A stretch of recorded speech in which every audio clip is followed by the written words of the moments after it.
하겠습니다. 우리 지난 수요일 날 동영상을 보신 분은 오늘 1, 2부 예배 때 나올 얘기를 이제 다 들으셨을 겁니다. 그 범위에서 이제 하게 될 텐데요. 이제 지금까지 어쩌면 좀 지루했던 증인의 시리즈는 이제 다 끝났고, 증인이 아니라 권능의 시리즈는 다 끝났고요. 예수 그리스도의 증인이다라고 하는 말씀을 좀 보려고 합니다. 예수님께서 뭐라고 그랬냐면 예루살렘에 남아서 약속한 성령을 기다려라. 성령 침례를 받아라. 성령님이 오시면 너희가 권능을 받고, 그리고 요것 때문에 그럽니다. 이제 내 증인이 될 것이다 라고 그랬어요. 그럼 어떤 증인인가? 물론 사도행전 2장 1절부터 나오면 언어가 바뀌는 이 방언을 하고, 그 뒤에 교회가 이루어져서 회개하고 들어온 많은 사람들이 있고, 교회에서 이제 돌보고 가정이 변화하고 하는 이런 것들이 이제 쭉 펼쳐집니다. 이제 그게 전체적으로 보면 이제 증인의 삶인데요. 그걸 이 정확한 핵심 키워드로 나누면 뭐가 될까, 이제 요 말씀을 드리려고 해요. 그래서 예수님께서 제자들에게 요청하신 것은 너희들이 내 사도가 되달라라기보다도, 혹시 사도가 되달라고 한 이유는 또 너희들이 예루살렘을 떠나지 말아라, 또 성령이 오실 것을 기다리고 그리고 권능을 받게 될 것이다 라고 하는 이 모든 것이 사실은 내 증인, 예수 그리스도의 증인이 되게끔 하기 위한 것입니다. 그럼 이 증인이 뭘까? 이 증인이라고 하는 게 사실 이 법정 용어인데요. 내가 그 사건에 바로 그 자리에서 보고 듣고 그 자리에 있었습니다. 요걸 말하는 건데, 그렇게만 본다면 우리가 지금까지 알고 지내던 정도 수준입니다. 예수님이 그리스도이신 것을 이 제자들, 그러니까 나중에 이제 사도가 되죠. 120명의 성도들은 확실한 1차 증인이 될 수 있어요. 근데 우리 같은 경우는 예수님이 몸으로 오신 예수님을, 그리고 부활하신 신령한 몸을 입으신 예수님을 본 적이 없잖아요. 여러분 보셨어요? 본 적이 없어요. 그러니까 여기서 증인이라고 하는, 우리가 객관적으로 사용하는 이 단어가 우리에게 사실 썩 어울리지 않습니다.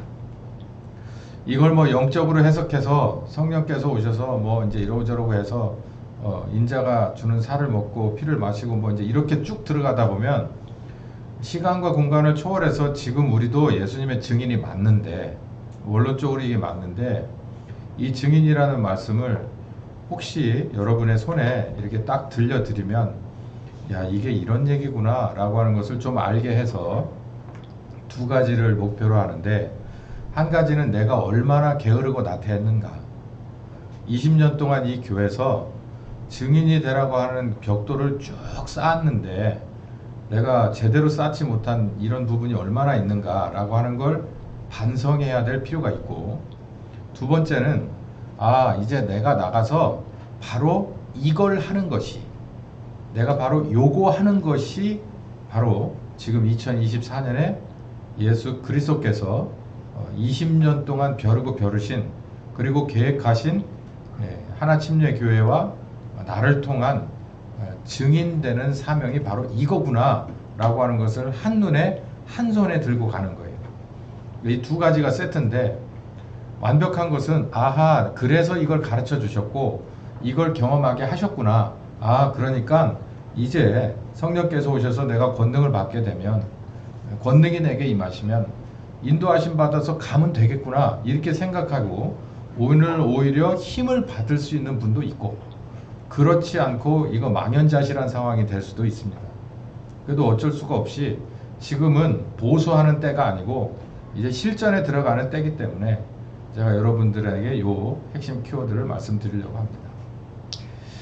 1, 2부 예배에 사실 요 얘기를 하려고 하는데, 제가 이 앞에다가 답을 여기 내놨습니다. 내 증인이 될 것이다 라고 하는 것은 무슨 얘기냐면, 첫 번째로 예수께서 십자가에 죽으셔서 다시 부활했다라고 하는 증인이에요. 부활의 증인입니다. 첫 번째, 부활의 증인. 그리고 두 번째는 보혜사 성령의 증인이에요. 이 두 가지 증인을 삼기 위해서 우리에게 누가 오시냐면 성령께서 오셔서, 소위 말해서 사역하시는 오순절 성령께서 오셔서 권능을 입혀주는 겁니다. 왜? 권능이 없이는 부활의 증인이 안 돼요. 조금 더 확장시켜 볼게요. 부활의 증인이라는 건 부활의 능력이 같이 일어나야 증인이 되는 거지. 예수님이 부활했다고 고래고래 소리 지른다고 해서 그 상대방에게 그게 증인이 되는 것은 아닙니다. 예수께서 부활하셨다고 할 때는 그 뭔가가 something이 일어나야 되는 거예요. 일어나야 사람들이 야 이거 이상한데, 헌법재판소가 이상한데 그러기 시작했어요. 이상한데 여기저기 찍고 돌아다니다 보니까 자들도 세상에 하나님 바로 밑에가 나는 재판관들인 줄 알았는데 쟤들도 좀 쫄리긴 하나 봐. 사람이 할 수 있는 건, 점잖게 할 수 있는 건 이제 그런 식인데요. 하나님이 당신의 아들이 십자가에 처참하게 죽고 부활하셨다는 것을 드러내는 데는 하나님 차원에서의 권능이 있습니다. 그 권능은 우리가 그 시리즈로 오래 공부했잖아요. 이제 그 권능들이 일어나는 거예요. 한 사람 한 사람이 공식적으로, 그리고 비공식적으로, 개인적으로, 가정적으로, 교회 전체로 이거는 이 권능이 일어나야, 권능이 함께 하셔야 예수가 부활이라는 것을 증거하죠. 두 번째는 보혜사 성령의 증인인데, 어쩌면요 이 두 가지가 세트긴 하나 아마도 우리에게 중점을 둬야 하는 건 아마 요걸 겁니다. 특히 여러분에게는 요거에 대한 증인이 돼야 돼요. 지금 보혜사 성령이라고 하면은 이게 참, 보혜사라는 얘기 꺼내기가 참 거시기 합니다. 왜냐하면 이 신천지 애들이 이걸 갖다 오염을 시켜놔가지고 이 좋은 말씀들을, 새하늘과 새 땅도 참 오염이 돼가지고 이렇게 참 쓰기가 애매해요. 근데 달리 말할 수가 없는 게 성경에 이렇게 번역이 돼 있어요. 그래서 이걸 제가 다른 방식으로 좀 말씀을 드려보려 하지만, 그냥 우리가 다 알고 있는 용어로는 보혜사 성령의 존재에 대해서 증인을 서줘야 된단 말이에요. 예수님이 부활하셨다는 것도 그 부활하신 존재라는 것을 우리가 증인돼야 되고, 부활하셔서 승천하시고 나서 오신 보혜사 성령도 우리가 증거를 대줘야 돼. 증인을 대줘야 돼. 그렇게 하기 위해서 뭐가 오시냐면, 사역하시는 오순절 성령께서 오셔서, 이제 보혜사 성령님은 연필을 가지고 오신 분이라면, 그리고 분필을 가지고 오시는 분이라면, 보혜사 성령님은요 권세와 능력의 성령님이세요. 오셔가지고 이 두 가지만 한다고요. 예수가 부활하셨다는 걸 증거하고, 그리고 보혜사 성령께서 너희들에게 오셨다, 존재하신다라는 것을 증명하는 거예요. 자, 여기서 이제 본론으로 들어가기 전에 한 가지 더, 왜 이 얘기를, 어떻게 보면 오랫동안 들어왔던 이 얘기를 또 다시 꺼내 들으냐라는 얘기예요. 저도 부산까지는 못 가도 대구쯤이면 가면 어떨까라고 하는 생각을 신중하게 해봤습니다. 광주는 가기 싫고, 솔직히 대전은 가야 되나? 지금 저희 집에서 지금 내전 중입니다. 근데 여러분, 제가 뭐 살짝 찬물을 좀 끼얹어 드리겠는데요. 이 말씀에 답이 있어요. 이 말씀에 답이. 나라가 이 지경으로까지 오는 데는 교회와 목사의 잘못입니다.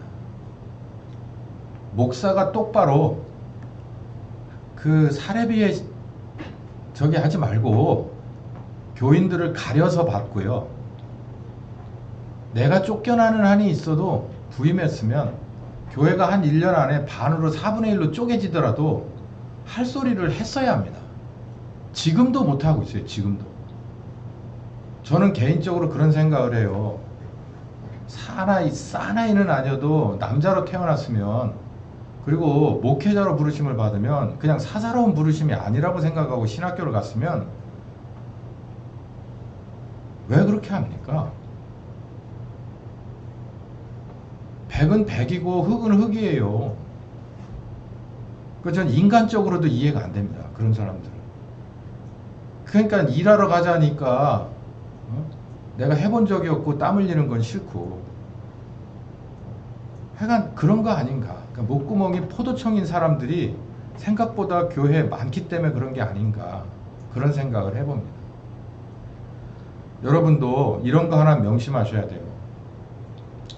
여러분이 그리스도의 증인이 되려면요, 부활하신 예수님 증거하고 보혜사 성령님의 존재를 증거하려면 내가 많이 알고 경험해야 되는 것 뿐만 아니라 성령께서 나를 쓰셔야 되는 것 뿐만 아니라 여러분이 준비해야 될 건요, 무엇을 먹을까 마실까 입을까 여기에 매이면 절대 이거 안 됩니다. 데려가지도 않고 괜히 가셨다가 지금과 같이 이렇게 다 된 밥에 못 빠뜨리는 그런 사역자가 될 수 있어요. 할 거면 제대로 준비해서 나가지 않으면 여러분의 권위를 인정해 주지 않고요, 세상은 그렇게 만만한 곳이 아닙니다. 여러분은 여기서 이 점 명심하셔야 돼요. 우리가 지금 부활의 예수님을 정확하게 증거해 줬고, 또 더 나아가서 보혜사 성령님에 관해서 제대로만 가르쳐 줬다면, 본인과 교회와 본인이 담당하는 교회를 이 말씀 가지고 목숨을 걸었다면 교인들이 그렇게 될 수 없습니다. 왜 그러냐면 보혜사 성령께서 놔두지를 않아요. 그렇게 하게 놔두지를 않아. 죄에 대해서, 의에 대해서, 심판에 대해서 이 세 가지 카테고리를 가르쳐요. 저는 가끔 성령님과 뭔가를 할 때 요거 하나면은 그냥 팍 무릎을 꿇는데, 심판에 관한 생각에 심자만 들어가면 무릎을 꿇을 수밖에 없어요. 여러분 안 그래요? 저는 엄격한 아버지 밑에서 자라서 그런지 이런 게 있어요. 너 아빠한테 이른다? 그러면은 우리 엄마는 이 매가 아니고요, 그거였어요. 너 아빠한테 이른다? 그거예요. 그러면은 심장이 쿵 하고 내려가요. 잘했든 잘못했든 아버지한테 가서 잘잘못을 가린다는 건 두려움이에요. 여러분, 여러분의 아버지한테 가서 뭔가를, 엄한 아버지 앞에 가서 잘잘못을 가리는 것도 이 정도인데, 아버지 하나님 앞에 가가지고 뭔가를 가려야 된다고 생각하면 여러분 안 떨립니까? 안 떨리는 건 일단 그 사람이 거듭난 신자가 아니고, 그리고 거듭났어도 성령께서 오셔서 이거 되게 무서운 심판이야 라고 하는 것을 한 번도 제대로 배운 적이 없는 사람이에요. 하나님 아버지 앞에서 이 전부 계속 돌아가는 이 감시 카메라가 행위록으로 쫙 펼쳐진다는 거예요. 계시록에 뭐예요? 행위록이 있잖아요. 내가 언제 몇 월 며칠 날 뭐 했다라고 하는 것, 어떤 마음을 품고 뭐 했다는 거, 오디오 비디오 내 속까지 다 촬영해 있어요. 여러분 그렇게는 안 보입니까 성경이? 우리가 빅데이터 해가지고 뭐 다 한다고 하잖아요 지금. 근데 하나님은 그거 못할까요? 우리를 만들 정도로 그 고급 기술이신데 우리까지 거 하나하나 저장장치에 전체를 다 기록하고 있다고 하는 게 그게 성립이 안 되는 말입니까? 사고 나면 그러잖아요. 막 우기다가도 오쇼 카메라 그러면 팍 죽잖아요. 성령께서 가르쳐 주세요. 야, 너 이러면은 나중에 가서 여기까지 나올 필요 없어. 야 하면은 그냥 팍 무릎을 꿇는 거예요. 교인들이 왜 그렇게 겁이 없습니까? 자기가 빛과 소금 되라고 정치인을 만들어주고, 경제인을 만들어주고, 선생을 만들어주고, 교수를 만들어주고, 뭘 만들어주고, 쓰레기 줍는 사람 만들어주고, 다 만들어줬는데 왜 그렇게 겁이 없습니까? 양심을 넘어서서요. 우린 양심의 문제가 아니라 하나님에 관한 문제예요. 근데 그들 중에서는요, 생각보다 신앙생활 잘한다고 하는 사람들이 꽤 있어요. 그런데도 불구하고 왜 그럴까요? 왜 그렇게 이권에서는 암암리가 통할까요? 이것 때문에 그래요. 예수 그리스도의 증인이 증인답지 못하기 때문에, 그리고 제대로 된 증인이 그 사람들을 가르치지 못했기 때문에 그래요. 본인이 잘 배웠는데도 불구하고 선택을 그런다고 한다면 그건 본인이 값을 치러야 됩니다. 그거는 한 대 맞을 거 가중처벌 되겠죠. 그건 성경에도 나와요. 그런데 제대로 가르쳐주지 못한 점이 생각보다 많은 것 같아요. 이 한국교회에는. 이 한국교회 뿐이겠습니까? 제가 이 말씀을 가지고 고민하며 목회하면서 한 20년을 배우고 임상 경험을 하면서 이렇게 전 세계를 360도 돌아보니까 감추어진 교회들은 모르겠어요. 근데 대부분의 교계의 경향을 모두 뭐 몇 년이면 뭘 한다는데 한 20년 동안 시골서 목회했다고 교계가 돌아가는 바람을 모르겠어요? 없어요. 신학도 없고 일단 신학교에서 없어. 그리고 개교회별로도 저 바위 틈에 감춰져서 50인씩 숨겨서 불에다가 숨겨서 먹여 키우는 하나님의 백성들이 있는지는 모르겠지만 그렇지 않고서 드러난 매뉴얼은 없습니다.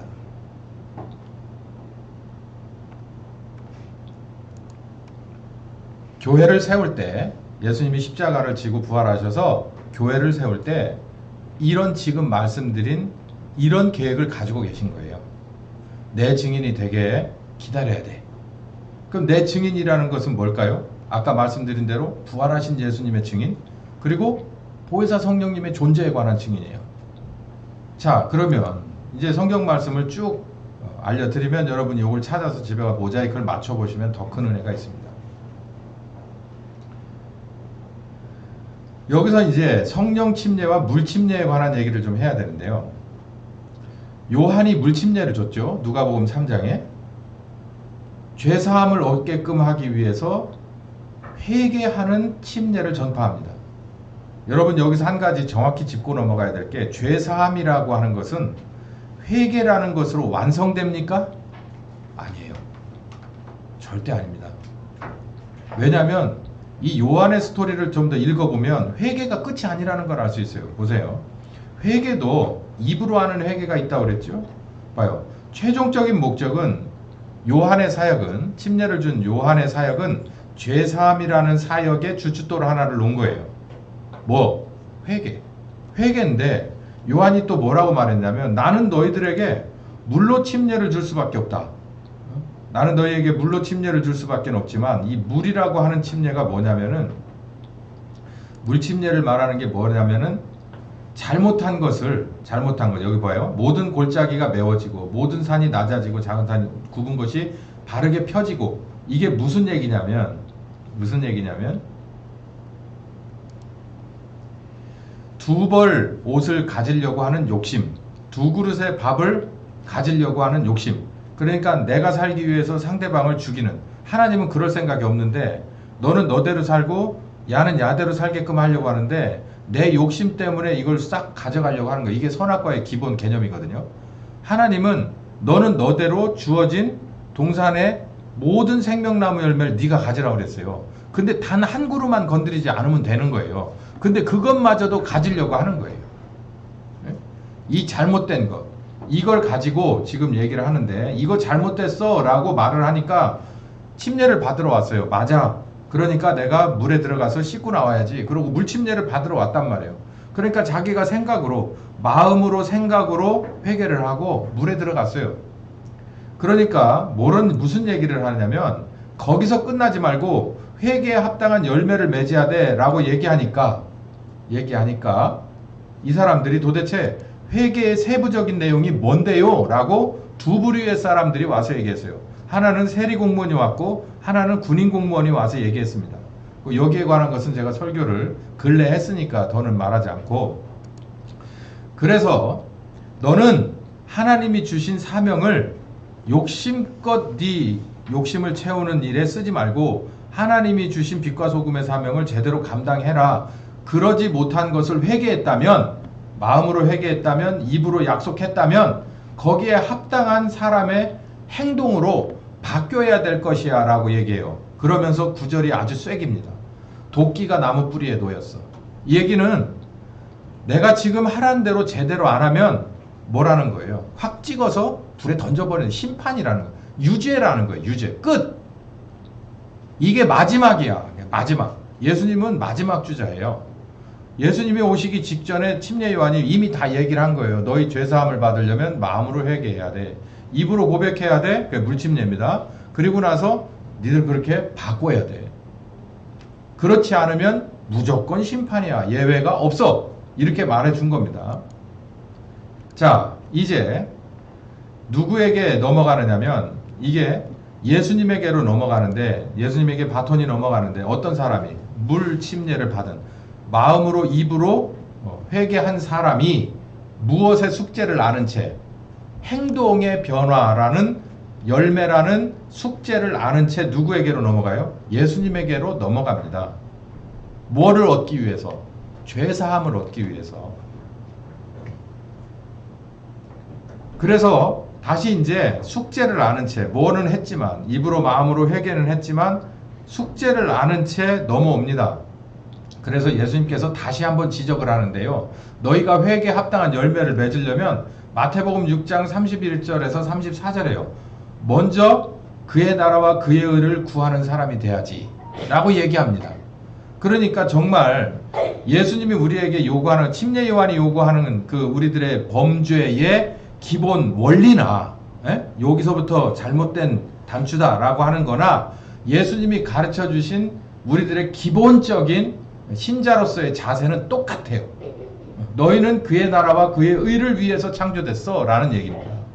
네 먹고 살으라고 짐승들처럼 목숨 연명하라고 종족 번식하라고 거기다 조금 더 가서 이제는 먹는 것, 입는 것, 마시는 것, 남 위에 군림하는 것 이런 것을 하라고 만들어준 그런 피조물이 아니야. 하나님이 당신의 나라와 당신의 공의를 위해서 당신의 계획을 위해서 너희들을 만든 존재야 라고 다시 가르쳐줍니다. 근데 이때 제자들을 비롯한, 그러니까 물침례를 받은 제자들을 비롯한 예수님을 가까이 따라다니던 사람들이 이 산상에서 들었어요. 이 설교를 들었는데 할 수 있었습니까? 못했습니까? 못했어요. 할 수가 없어요. 구조적으로 할 수가 없는 이유가 뭐냐면 첫 번째, 거듭나지 못했어요. 이 거듭나야 성령께서 오시지. 거듭나지 못하면 내가 신념 가지고 다짐 가지고 내 열정 가지고 훈련 가지고는 못합니다. 그걸 율법 신앙이라고 해요. 아, 듣고 보니 그 말이 정말 맞습니다. 그러니 내가 그렇게 해야겠네요. 논리가 정말 정연합니다. 그대로 하겠습니다. 라고 해서 아침 새벽부터 일어나서 냉수 끼얹고 깨끗이 씻고 물 떠다 놓고 기도하면서 자기가 성경 쓰기를 100번 1000번을 하면서 원 생각이 들 때마다 다시 한번 금식하면서 뭐 하면서 하려고 하는 사람들이 있어요. 지금도 교회마다 생각보다 많고 목사인데도 그걸 그렇게 종용하는 사람들이 있어요. 그거 한번 해보라고. 그거 안 된다고 누가 얘기했어요? 바울이 얘기했잖아요. 그래봐야 소용없다고. 그거 안 된다고 누가 얘기했어요? 루터가 얘기했잖아요. 무릎팍이 다 닳도록 어디 성당을 그렇게 뭐 몇 개 다닌가를 막 겨우르고 그리고 밤마다 자기를 채찍질해도 자기 속에서 올라오는 죄의 근성이 없어지지는 않고 오히려 더 커진다는 얘기예요. 그러면서 마지막에 한 얘기가 뭐예요? 믿음으로밖에는 답이 없어 라고 얘기한 거죠. 그러니까 예수님이 다시 한번 이 얘기를 지적했어도 이걸 듣는 이 제자들은 할 수 없어요. 할 수 없는 줄 알아요, 예수님이. 그리고 조금 더 나가 이런 얘기를 합니다. 예수님과 제자들은 점점 멀어져만 가요. 3년 6개월 만났을 때는 똑같은 지점에서 만났지만 예수님은 계속해서 아버지 하나님의 나라와 뜻을 위해서 일치월장 가고 있고, 그리고 나머지들은 멀어져가는 예수님만 바라보다가 결국 요한복음 14장의 시점이 돼요.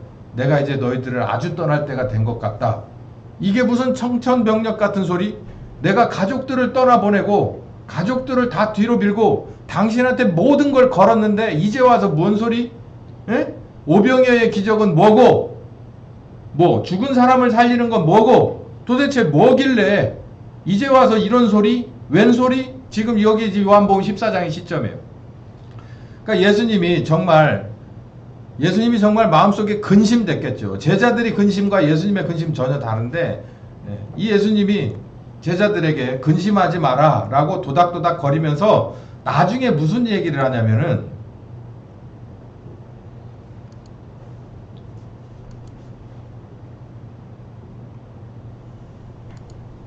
여기 한번 29절 읽어봅시다. 시작. 이제 이 일이 이루기 전에 너희에게 말해준 것은 이 일이 이룰 때에 너희로 뭐하게 하려 합니다. 생각나게.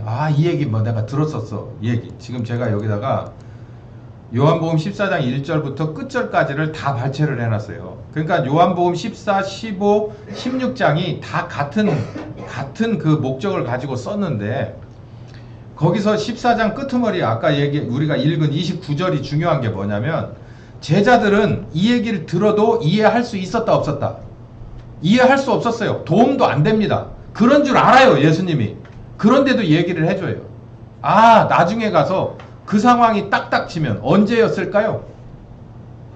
눈치 빠른 분들은 언제라고 생각이 들었을 텐데 이게 지금 보혜사 성령께서 오실 것이야 라고 하는 것이 팍 와서 닿았을 때가 어디입니까? 최소한 한 군데는 뽑아낼 수 있어야 되는데 엠마오로 내려가는 제자들이 깨달았을 때입니다.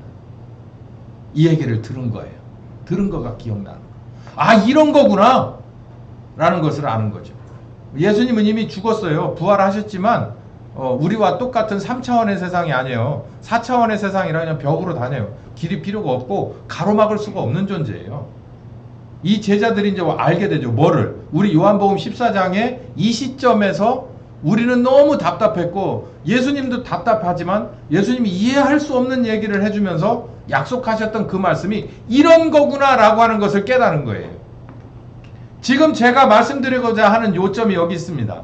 여러분, 신자들이 엠마오로 내려가는 제자들이 많아요. 지금 저기 광장으로 내려가는 게 저는 엠마오로 가는 것 같아요.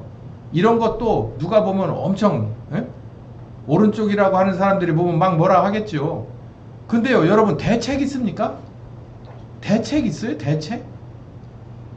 그 갈급한 심정이 탄핵이 인용이 되질 않고 그냥 복귀가 된다면 해결됩니까? 우린 다시 교회로 돌아와야 돼요. 여러분은 삶의 자리로 돌아가야 합니다. 여러분의 삶의 자리, 등한시했던 삶의 자리는 다 망가져 있어요. 경제적인 거 완전 최악입니다. 여러분의 직장도 최악일 거예요. 아마도 정치적인, 사법적인 오르내리고 내리고 하는 파도가 마구 몰아친다면 그 복잡한 상황에 여러분 좌우로 치우치지 않을 자신 있습니까?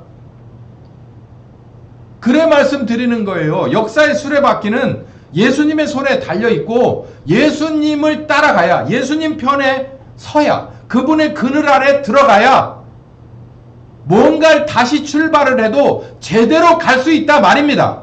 단추를 잘못 깼으면 잘못된 부분까지 풀어내고 거기서 어렵고 힘들고 창피하더라도 거기서부터 다시 꽤 들어가야 다시는 그런 일이 없는 거예요. 교회가 구멍이 났어요. 여우가 들어오는 구멍이 났다고. 교회 문턱이 너무 낮아졌어요. 이유가 뭐겠습니까? 바로 이 말씀이에요.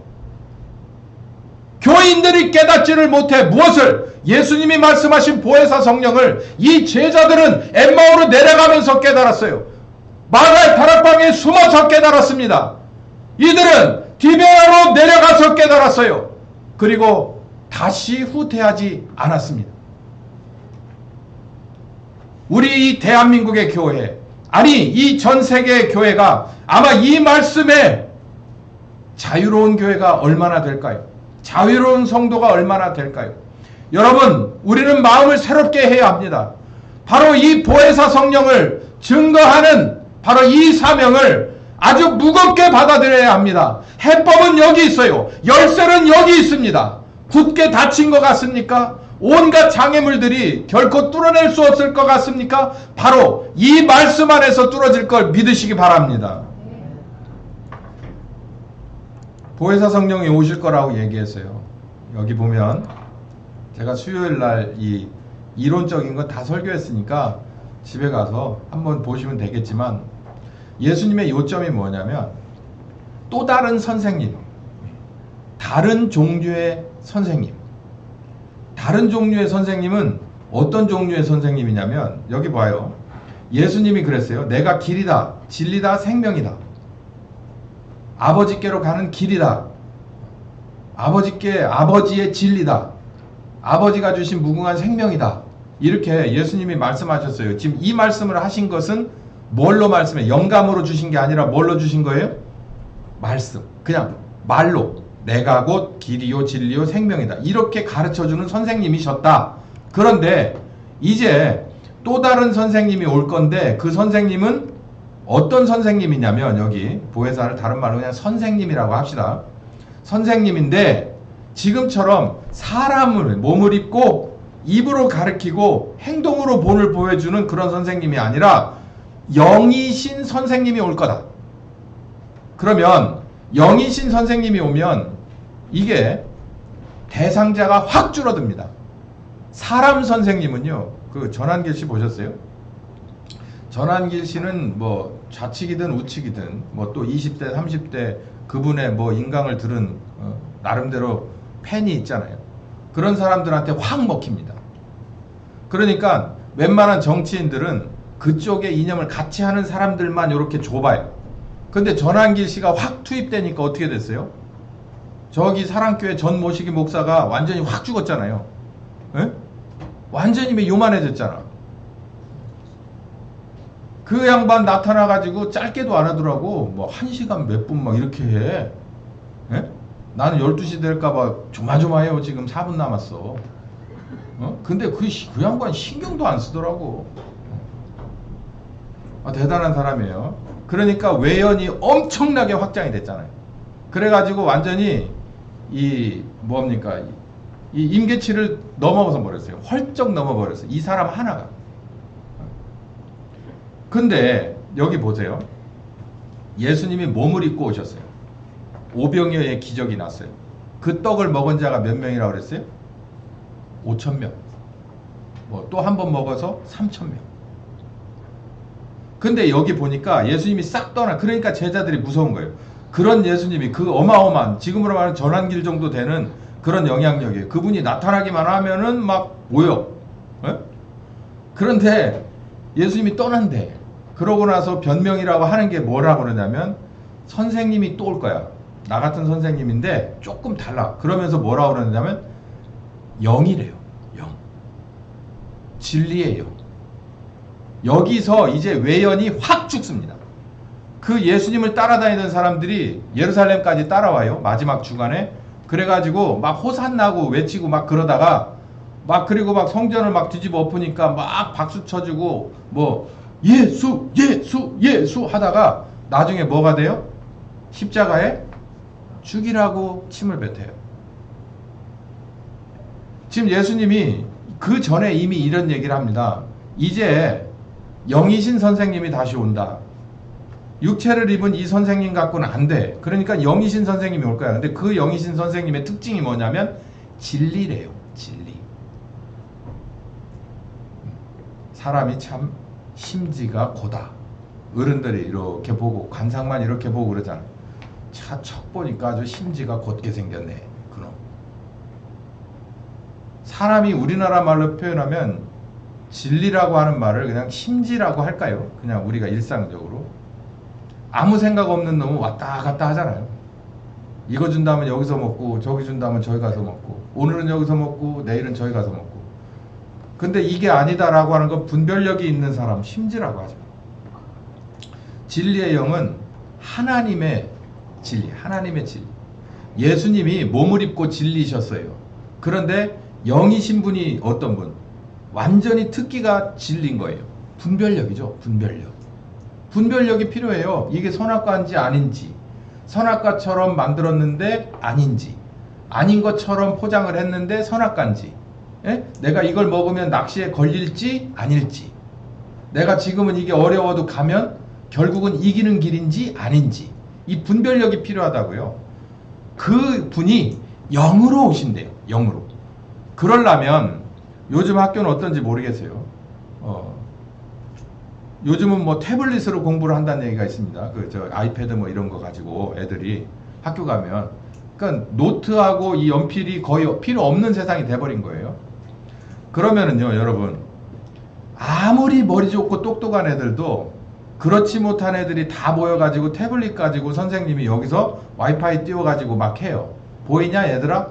여기에서 1번인지 2번인지 한번 전부 체크해봐. 그러면 하면 예를 들어서 유건이는 1번 체크, 또 은세는 2번 체크, 이게 다 여기 뜨는 거예요. 그런데 하나만, 얘가 IQ가 150이래. 그런데 뭘 들고 왔냐면 연필하고 노트 갖고 왔어. 그게 상대가 돼요? 안 돼요. 접점이 없잖아. 선생님하고 와이파이로 연결이 안 되잖아요. 진리의 영이 오시면 우리가 뭘로 연결돼야 돼요? 진리파이로 연결이 돼야 돼요. 진리파이로. 그래야 됩니다. 그러려면 우리한테 랜카드가 있어야죠. 랜카드가. 무선 연결이 되려면. 이것도 무선 연결이 되니까 저기하고 연결되고 여기하고 연결되고 다른 데하고도 연결될 수가 있는 거예요. 그래서 진리의 영인 선생님이 오셔서 우리를 진리의 사람으로, 하나님의 사람으로 바꿔놓으려고 작정을 하신 특화된 선생님이 오시는데, 그러려면 우리에게 뭘 달아줘야 될까요? 랜카드를 달아줘야 될 거 아니에요. 그게 바로 거듭남의 새 영입니다. 새 영. 기존의 영을 가지고는 할 수가 없기 때문에 영을 달아줘야 돼요. 그러면 예수님이 그걸 어디 가서 어떻게 구해와요? 그 새 영을. 예? 여기 저기 전파사 가가지고, 전파사라네. 예? 인터넷에 가가지고서 주문합니까? 랜카드? 예수님이 랜카드에다 얘다 그러고서 다 해가지고 개별 배송하라고 신용카드로 찍 그서요? 그래서 십자가를 친 거예요. 십자가를 져서 우리에게 뭘 달아줘요? 영으로서 교감을, 성령님과 교감을 나눌 수 있는 영적인 랜카드를 달아주는 거예요. 그게 거듭난 영이라고 하는 겁니다. 영. 옛날 영 가지고는 할 수 없는 그 영을 달아주는 거예요. 그래서 이 선생님의 뭐가 되라고? 제자가 되라고. 이제 나 같은 이 류의 인간 선생님의 제자가 아니라 영이신 하나님의 제자가 되라. 그리고서 영적인 랜카드를 다 달아주고 와이파이로 연결시켜 주는 거예요. 이게 나아요? 아니면 몸을 입은 선생님이신 예수님이 나아요? 청년 예수가 나아요? 호불호는 있을 수 있어요. 그런데 영이신 하나님이 더 낫습니다. 이건 첫 번째, 아버지가 그렇게 계획을 세웠고요. 두 번째는 사람이 오감으로 가르쳐 주는 데는 한계가 있어요. 눈빛만 봐도 알 수 있잖아. 근데 눈빛이 안 보이면 어떻게 돼? 예? 눈빛이 너무 멀어. 한 100m 되니까 그분의 눈빛이 안 보이네. 한 20m까지는 눈빛이 보여. 화가 난 눈빛인지, 확신에 찬 눈빛인지, 기분 나쁜 눈빛인지 뭐 다 보이는데 20m 넘으면 그 눈빛이 안 보여. 와이파이도 이게 거리가 있지만 이게 하나님의 와이파이는 거리가 없어. 시간과 공간에 제약이 없어. 어떻게 하냐고요? 예수님이 부활해가지고 시간과 공간에 제약이 없잖아요. 그냥 벽도 뚫고, 와이파이는 이 벽 잘 못 뚫어. 어지간한 벽, 이게 두꺼운 벽은요 못 뚫고 나갑니다. 근데 이 두꺼운 벽도 누군 뚫고 나가요? 예수님 뚫고 나가요. 예? 성령님도 뚫고 들어와요. 예? 그렇게 해주는데 얼마나 교육 환경이 좋아졌습니까? 그런데 다시 말씀드리지만 왜 이 나라가 여기까지 왔을까요? 이 소금 창고, 그리고 빛의 창고가 이 어마어마하게 이 십자가를 다른 데가 다 빛과 소금의 공장인데, 왜 이 나라가 이 말도 안 되는 상황에 역전마당에 모여야만 이게 문제가 해결될까 말까 하는 이런 어처구니 없는 상황에 왔을까요?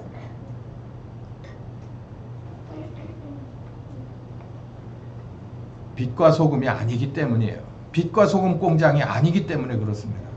아닌 핵심이 뭘까요? 성령께서 오셨는데 그 성령께서 오셔서 누굴 감시하는데? 우리를 감시하고 예수님의 제자고 하나님의 사람이라고 하는 나를 감시하고 나를 인도하고 나를 가르치고 나와 함께 하시는데, 그걸 아는 사람들이 얼마나 되느냐는 얘기예요. 그거를 의식하고 사는 사람이 얼마나 되냐는 얘기입니다. 아까 도끼가 어디 뿌리에 널려 있다고요? 나무 뿌리에 갖다 놨대요. 갖다 놨대. 뭐 하려고요? 이거 아니다 싶으면 바로 찍어버리려고.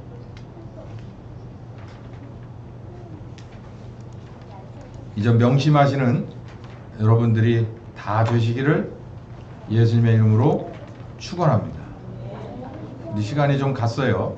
우리 같이 기도하는 시간을 갖도록 하겠습니다. 오늘 제가 예수님의 증인의 핵심은 뭐라고 그랬습니까? 부활하신 예수님, 그리고 우리를 가르치러 오신 진리의 영이신 성령 하나님의 증인이라고 그랬어요. 이 두 가지를 증인을 삼으려면은 우리가 이 핵심을 똑바로 알고 부족한 것을 서둘러 채우고 그리고 성령께서 우리와 함께 하실 때 그 권능 안에서 이 두 가지 방향으로 필요한 대로 자유자재로 함께 사역할 수 있는 우리가 돼야 됩니다. 이 말씀을 우리가 들었어요. 듣고 이제 뭘 구하냐면 부활하신 예수님인 것을 구하고 싶어요. 이 초대교회 스토리를 보니까 항상 아픈 사람이 끊이질 않았습니다. 관계로 어렵고 금전적으로 어려운 사람, 아니 말씀 듣고 나서 회개하고 났더니 내가 인간적으로 발 디딜 만한 터가 없는 사람들이 많아요. 삭개오 같은 사람들, 세리 같은 사람들. 내가 회개했더니 앞으로 내가 지금 살아왔던 길로는 도저히 갈 수 없어서 이제 새로운 길로 새롭게 출발해야 될 그런, 어떻게 보면 기회요 위험한 상황에 처한 사람들도 많았습니다. 그때마다 이들은 같이 기도했어요. 주신 말씀 붙들고 기도했어요. 회개하라는 말씀 붙들고 기도했어요. 그리고 함께 하신다는 성령님 앞에 간절히 구했어요. 뭐를? 아픈 사람은 치료해 주십시오. 그리고 우리가 이렇게 곤경에 처한 사람은 우리 주님, 이들을 통해서 우리 주님의 뜻을 다 이루십시오. 교회 안에 들어가서 죽은 줄 알았더니 살아나왔다 라고 하는 귀한 체험을 하고 많은 사람들이 눈으로 보고 그리고 굴복하게 해주십시오 라고 기도했습니다. 오늘 이 시간 우리가 같이 기도하길 원하는데 우리가 두 사람을 위해서 기도하겠습니다. 시간차가 하루인데요. 우리 윤미경 사모가 내일 다시 정기검사를 받으러 갑니다. 정말 큰 병이 너무 많아서 암이라고 해봐야 이제 웬만한 사람들이 그러냐고 대꾸도 안 해요. 뭐 너나 할 거 없이 막 널려버렸어요. 본인들에게는 아주 무거운 짐입니다. 뭐 주님 앞에 가면 그만이지라고 쉽게 얘기할 수는 있겠지만 본인에겐 쉽지 않은 길이에요. 마음의 근심입니다. 또 우리 유지상 성도가 이제 화요일 날 이제 치료 스케줄을 받으러 올라갑니다. 역시 암이 유력시 돼요. 참 도대체가 이게 참 세대가 그렇습니다. 하나님, 아들을 사지로 몰아넣으신 것에는 우리를 육체적으로도 나음을 입게 하고 회복시키려고 하는 귀한 은혜가 그 안에 들어있다는 것을 우리는 믿습니다. 물론 우리는 왔다가 주님 앞에 갑니다. 그게 하나님이 세워놓으신 지엄한 법인 것을 우리는 받아들입니다. 주여 아버지, 살아도 죽어도 먹어도 입어도 당신의 영광 되기를 간절히 소원합니다. 우리 이 두 사람을 놓고 같이 기도하길 원합니다. 주님, 주신 말씀, 바로 성령께서 우리에게 들으라고 주신 말씀, 때로는 경고의 말씀이요 때로는 지도하시는 말씀인 것을 믿습니다. 오늘 이 말씀을 붙잡고 기도합니다. 살아계신 하나님, 이 믿음 가지고 주님 앞에 나가오니 우리의 기도를 들어주시옵소서. 이 두 사람을 위해서 기도하오니 주여 마음의 평안을 주옵소서. 성령께서 오셔서 마음의 평안을 주시옵소서. 성령께서 오셔서 아들의 무궁한 생명의 능력에 귀한 은혜를 입혀 주시옵소서. 다같이 기도하자. 할렐루야 할렐루야 할렐루야 할렐루야. 나의 하나님 나의 하나님, 주여 나를 위하여 십자가에 아들 되신 아버지 하나님, 순종하신 아들 하나님, 부활하셔서 주여 보좌 우편에 앉으신 예수 그리스도 되신 나의 아들 하나님, 성령 하나님, 나를 지도하시며 오늘도 이 말씀을 주시고 위로하시며 지도하시며 따라오라 말씀하시는 성령 하나님, 감사와 찬송을 받으시옵소서. 이 두 사람을 놓고 기도합니다. 우리의 작은 믿음을 들고 나와 기도합니다. 주여 우리의 기도를 들어주시옵소서. 이 환자들의 아버지의 끓는 중심을 받아주시고 두려운 마음을 받아주시옵소서. 아버지, 성령 하나님 임하여 주시옵소서. 평안을 허락하여 주시옵소서. 아버지여 평안을 너희에게 끼치고자 아버지 성령을 보내주신다 하였사오니 주여 주님의 영으로 찾아오셔서 아버지 아들의 십자가에 주여 귀한 은혜를 무궁한 생명의 능력을 아버지 입혀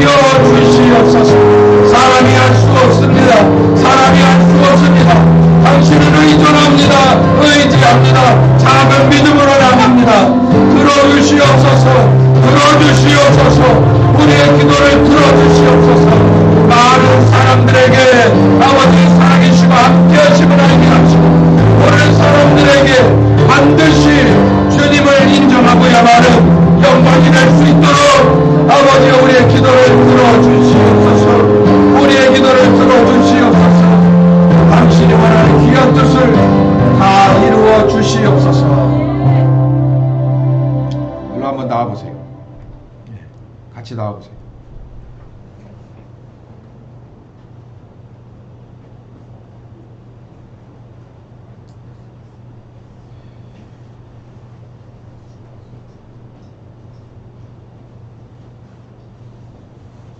기도하겠습니다. 하늘에 계신 아버지, 무덤 가운데 아들을 보내시고 그 무덤에서 무궁한 생명의 능력을 던지피어 우리의 질고를 받으셨으며 우리의 채찍을 대신 맞으신 모든 상처를 완벽하게 치료하신 아버지 하나님, 그의 아들의 귀한 공로와 그리고 은혜를 간절히 소원합니다. 아버지, 검사는 끝났습니다. 주여 아버지, 이제는 치료가 남았습니다. 사람이 할 수 있겠습니까? 기계가 할 수 있습니까? 주여 아버지, 우리는 그 위에서 주관하시는 아버지 하나님과 그 십자가 지신 아들의 귀한 은혜를 믿사오니 우리의 작은 믿음을 주님 앞에 들고 나와사오니 주여 받아주시옵시고 주님 치료하여 주시기를 간절히 소원하고 기도합니다. 살아계신 하나님, 이 교회와 함께 하시며 우리의 기도를 늘 들어주시니 감사합니다. 2024년에 주님 원하시는 뜻을 이 교회의 한 사람 한 사람 위에 펼치시기 위하여 우리들의 중심이 하나로 엮일 수 있도록 당신이 우리의 불기둥이 되고 구름기둥이 되는 증거를 허락하여 주시옵소서. 우리의 중심을 받아주시옵시고 이 교회와 이 환자들을 아는 모든 사람들을 위하여 우리의 기도를 들어주시옵소서.